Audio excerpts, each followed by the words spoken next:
sebagai rakyat biasa aja nih yang nggak gimana-gimana, tiduran mulu gitu kerjanya.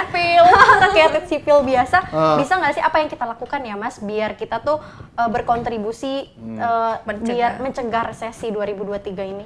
Oke, salah satu cara yang paling penting kalau kita ingin mencegah resesi adalah kita tidak bisa menyalahkan orang lain, tapi yang bisa kita lakukan adalah belajar hidup cermat. Dalam tanda bahasa Inggris itu frugal living. Maksudnya gimana? Apa itu frugal living? Jadi frugal living itu seringkali disalahpahami sebagai hidup irit. No, hidup cermat. Cermat itu artinya kita mengeluarkan uang selalu dengan penuh perhitungan, tapi bukan berarti jadi pelit. Sebagai contoh, kamu kerjanya misalnya di daerah Palmerah, di Jakarta nih ya, daerah Palmerah.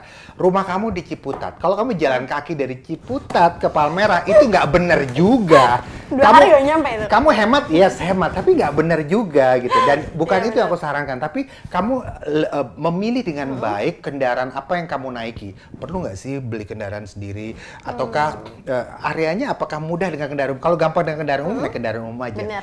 Itu namanya frugal living. Jadi apa-apa kita perhitungkan. Salah satu cara untuk frugal living itu juga adalah belajar untuk tidak membeli barang hanya karena dia brand. Tapi belajarlah membeli barang dengan memperhitungkan money to value. Dengan uang sedikit mungkin saya dapat apa nih gitu. Benar banget. Gitu. Tapi jangan lupa biasanya orang yang jualan brand itu ke kita, yang dia tekankan brand karena dia menjual ketidakamanan.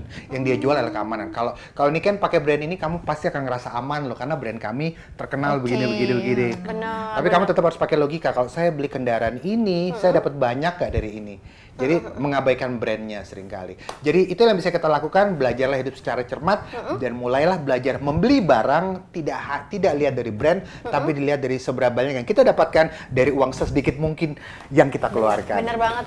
Apalagi cewek-cewek banyaknya kayak brand ini, tas ini gitu ya. Padahal fungsinya ya cuman buat dipakai juga gitu. Dan satu lagi nih kan adalah hidup bukan tentang membeli melulu. Apa tuh? Kita selalu yang ada di pikiran kita adalah kita mulai kerja umur 20, 23 gitu ya. Yang ada di pikiran kita adalah beli. Beli motor, kita beli mobil. Kemudian penghasilan kita naik, karir kita naik, mobil ganti yang lebih baru, ganti yang lebih bagus. Terus begitu ya, kita rumah, kemudian next time rumah naik lagi dan lain sebagainya gitu ya. Akhirnya selama 35 tahun dari kamu start umur 20 sampai kamu umur 55, kamu punya terlalu banyak barang. Kamu punya rumah besar, isinya barangnya terlalu banyak. Ujung-ujungnya semua barang itu jadi waste. Benar, capek sih ngejar-ngejar Nilainya materi menurun itu. dan itu nggak akan pernah kelar. Jadi aku selalu bilang gini kan, aku selalu bilang adalah uang itu cuma angka dan angka itu nggak pernah ada batasnya. Kalau kita selalu mengejar kebahagiaan hanya dari uang, sampai kapanpun kamu nggak akan pernah bahagia. Bener, guys, ini jual ya guys ya.